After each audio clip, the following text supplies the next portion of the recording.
As I lay on the ground of my ancestors, I attempt to elucidate the dark world. The extent of my contemplation seldom ceases to trepidate, as my thoughts leak from my motionless, near-comatose body. Frozen in the moment, my body expels all senses of innervation.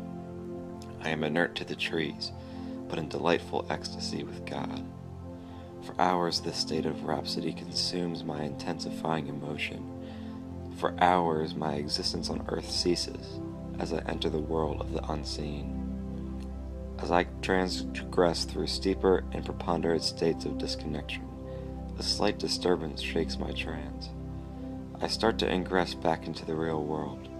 No magnitude of humanly effort will be able to halt my reinitiation. In fact, I feel the disturbance growing, encumbering my resistance. I no longer retain the aptitude to remain disconnected. I succumb. A swelling rumble inexorably shakes my torpid body without hesitation, beginning weak and weary and growing slowly but cumulatively.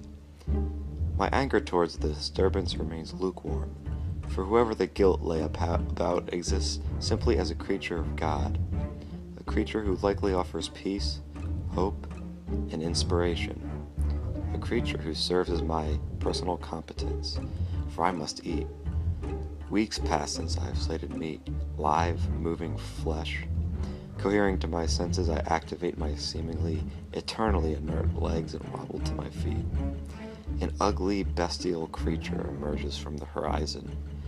An antelope, his speed hundredfold of mine. His superior, intricate adaptations far exceed that of any land mammal. For me to catch him on a sprint is tomfoolery. But my withered stomach sits here, murmuring with a weak, continuous cringe, constantly reminding me of my need for food, my need for survival. Despite my inauspicious odds of making dinner out of the situation, I begin to attack. I start with a rudimentary stride. Left foot, right foot, repeat. At first languid, but growing in intensity. The fibers in my muscles trigger neurally by the trillions, at a ratio far greater than that of my opponent. My overpowering, slow twitch fibers plead for oxygen as my viscous blood delivers it through my superiorly densified capillaries. My oversized lungs slowly absorb oxygen at a steady 1 breath per 6-step rate.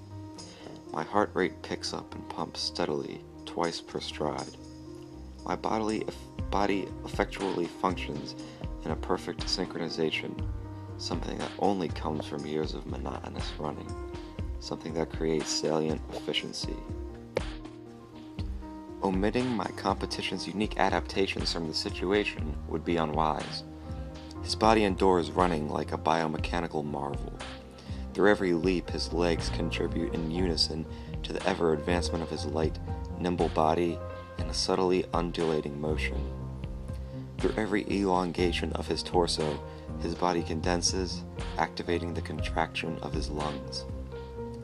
In an intricately evolved process that adequately intensifies a highly dynamic form of oxygen acquirement. The antelope runs as the king of converting stored energy into kinetic energy, surpassing all other animals on the savanna. But the antelope is not superior. The Homo sapiens sapiens is superior.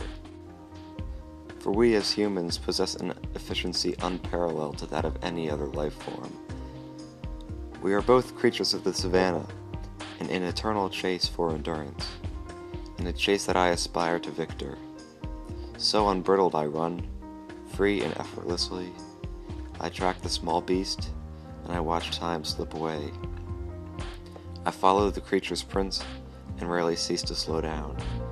My repetitious pace is so consistently engraved into the workings of my legs that I barely stop when the sight of the dead prey strikes my eyes. There he lay, collapsed from exhaustion. I had spent the majority of the afternoon working for dinner. Now it is time to eat, and eat I will, for today I feast on antelope.